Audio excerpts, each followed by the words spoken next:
Diferentemente do que muitos acreditam, o Evangelho não é uma sistematização de um catálogo religioso. O Evangelho não é tampouco a redução de uma ideia que se confina à experiência humana em tempos. Pelo contrário, o Evangelho, segundo Jesus, é caminho, verdade, vida. É compreensão, sobretudo, para a gente se enxergar e cairmos em nós mesmos e aprender a andar conforme Ele é. Porque João diz que todo aquele que diz andar na luz, todo aquele que faz a confissão intrínseca de que Jesus é o Filho de Deus e que Ele habita em nós e que fazemos parte do seu ensino, a gente deve andar como Ele andou. De modo que andar no Evangelho não é seguir propriamente uma religião. Pelo contrário, o Evangelho sugere que sejamos pessoas de Deus, embora haja tanta relatividade do nosso ser. Ou como diz Paulo, escrevendo aos Coríntios, temos este tesouro em vasos de barro.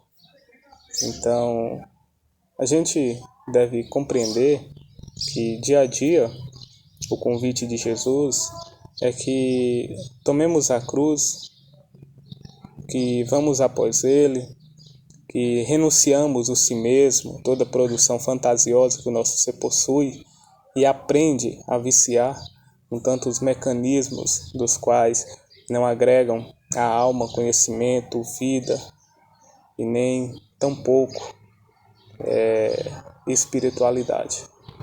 Portanto, quero deixar aqui uma mensagem segundo Jesus para quem quiser, quem tiver essa leveza de entender que o Evangelho não se restringe a uma cartilha.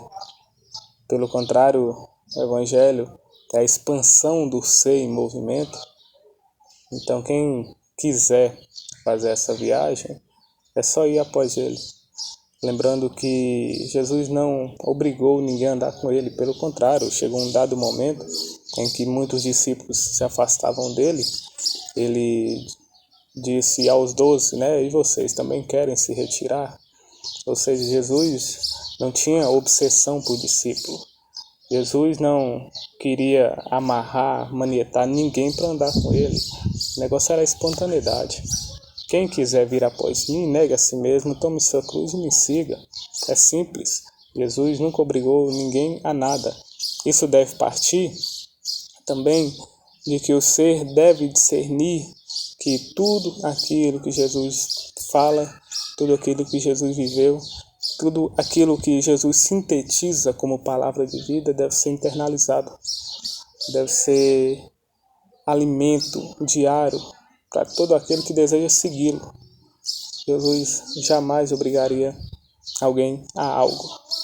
Então fica aí o convite, que não é obrigação religiosa, que não é barganha, que não é moeda de troca, mas quem quiser segui-lo, que vá na espontaneidade do ser, sabendo que no processo de acompanhar o mestre dos mestres, vai haver renúncia.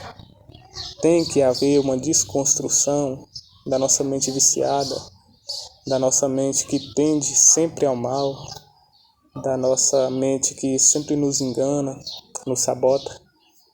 Então, andar com Jesus é fazer da vida uma batalha do eu contra o si mesmo, uma batalha entre realidade e fantasia, de modo que prevaleça sempre em nós, apesar da relatividade, como eu disse anteriormente.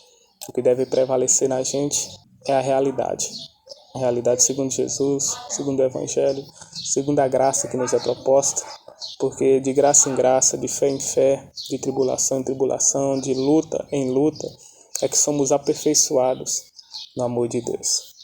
Fica o convite, vá se você quiser andar com Jesus, sabendo de antemão que ninguém que indo a Jesus continua da mesma forma, deve haver a renúncia do ser que deseja andar com Ele.